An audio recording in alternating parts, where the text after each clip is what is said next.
All right, so let's continue our discussion on what came out of SENER. And President Cyril Ramaphosa has indicated that renewable energy can be the answer to the country's energy supply needs. In his State of the Nation address last week, he admitted that load shedding is the inevitable consequence of Eskom's inability to service its power plants over the years.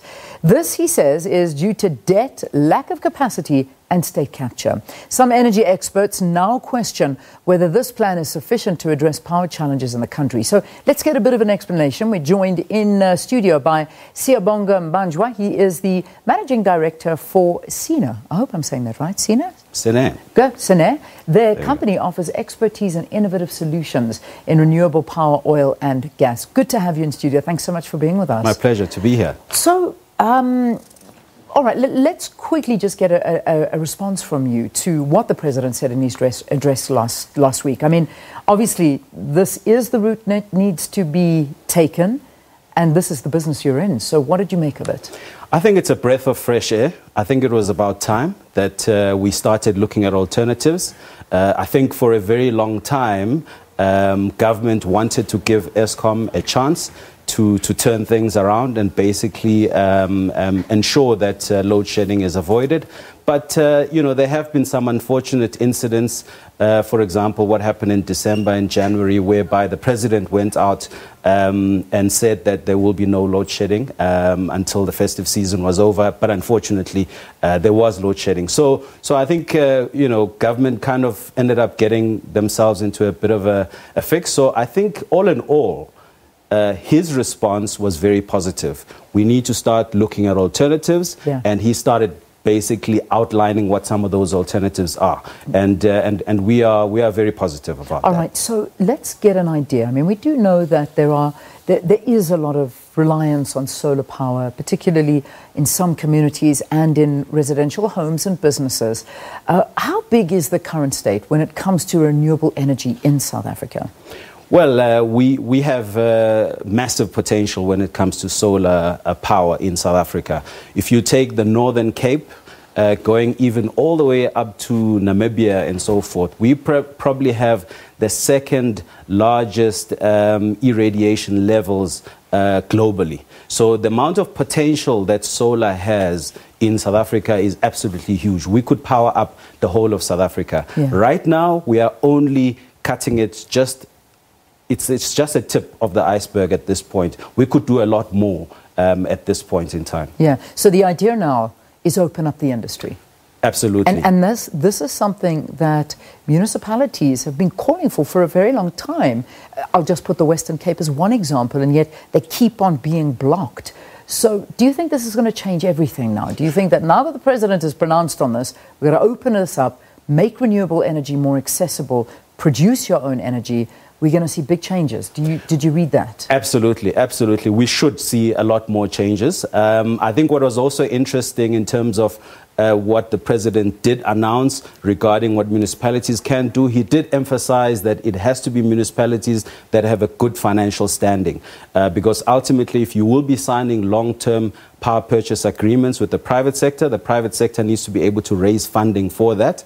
And if they're going to do that, it has to be with municipalities that have strong balance sheets. Yes, there will be positive changes because there will be additional power that is coming now from additional generators, such as IPPs. So to put this in sort of ministerial terms and legal terms, Ramaphosa basically said that a Section 34 ministerial determination will be issued shortly to give effect to the Integrated Resource Plan for 2019, enabling the development of additional grid capacity for renewable energy, natural gas, hydropower, battery shortage and coal. That's what was said. Correct. Why has it taken so long, do you think? I mean, this Eskom narrative is nothing new. Yeah. We have seen this country struggling under the lack of electricity, losing investments, businesses closing down left, right and centre because of energy. Why only now?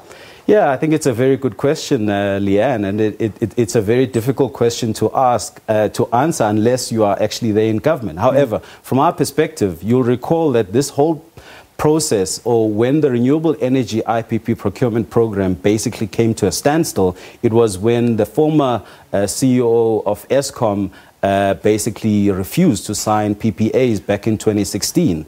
Since then, the only other positive progress that was there was in about a year ago when the former Minister of Energy agreed to sign the PPAs for bid window 4. Bid window 5 was then cancelled. We then had delays with the finalization of the IRP. We eventually had it published in October 2019. I think there were a lot of consultations that were taking place. You'll recall that government is obviously run by the ANC, but the ANC has alliance partners such as unions, COSATU and so forth. There's a lot of consultation that had to take place. And there's also perceptions which are obviously incorrect that if we don't do this, we are going to have job losses at Eskom. We are going to have job losses in the coal sector, that we are going to privatize. I think those are very, very valid concerns, but these matters have to be managed. So the concerns around job losses, we do need to reskill. We do need to create new jobs in the renewable energy sector. This is a new sector. It can create jobs. Our National Development Plan recognizes this as an important sector in order to grow our economy. So there is a new opportunity that we have to accept that is there. And I think that's basically where we are at this stage. How fast can this be implemented? Because he spoke about the procure emergency power from the projects that can deliver these within 12 months, actually 3 to 12 months. Correct. How doable is this? Well, what happened in December is that the Department of Energy issued an RFI, which is a request for information, where they basically asked the public sector, or rather the private sector, to come out and provide information on projects that they have that can be implemented within such a short period of time. There are ways in which this can be done. For example, there are power barges that can be parked on the shore of South Africa. They can then be connected onto our grid and they can supply electricity within 3 months. There are other ways of doing this as well. For example, there are containerized systems that can be shipped into the shore, onto sites, and basically construction can happen within a very, very short space of time, 6 months to 12 months. So that can happen. However, it's important to also note that it's a lot more expensive to go that route. And that's what I need to ask you, because obviously we know that the Western Cape, I mentioned this earlier, have been trying to go that route now, and where you buy directly from IPPs. But municipalities that are under business rescue, that have no money, how feasible is it for them to do this? Well, I think this is what I touched on earlier on. It's not that feasible for smaller municipalities with weak balance sheets to do this. Generally, if you are going to have an independent power producer that is prepared to sign PPAs with such municipalities, what will happen is that the risk will obviously be higher and the cost will obviously be higher. But I also want to just finish off the point that I made earlier on, which was that with the power barges and so forth and the containerized systems, you can run them off, let's say, liquefied or LPG, which is liquefied petroleum gas.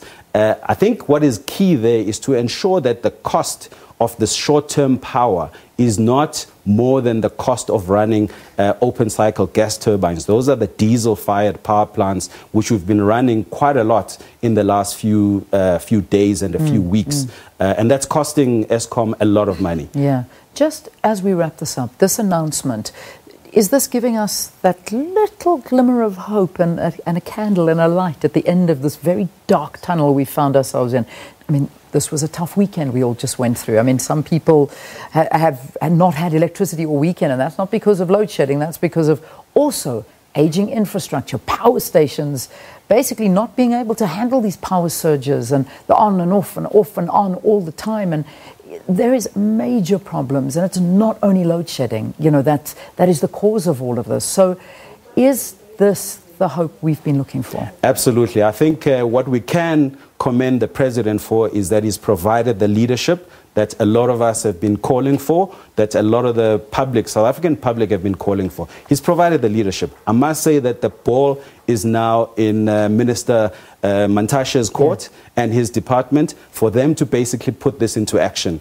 It would have been so much better if the president had basically even put timeframes and said, I want the RFP for emergency power to be issued in March. I want bid window 5, the RFP for bid window 5 to be issued in June. Unfortunately, he didn't. We're hoping that the Minister of Energy will do that. We hope that the Minister of Finance will do the necessary funding allocations that are necessary to ensure that this is rolled out. Indeed. So the President has provided the leadership. It's now up to the rest of government and the ministers and the departments to make sure that this happens. Brilliant. Thanks for talking to us here on the program, giving us just a bit of insight into what was announced last week by our President, Siyabonga Mbanjwa. He's the Managing Director for SENER, talking about renewable energy possibly being the answer and solution to the country's energy supply needs, as stated by President Cyril Ramaphosa. 8 o'clock it is. Over to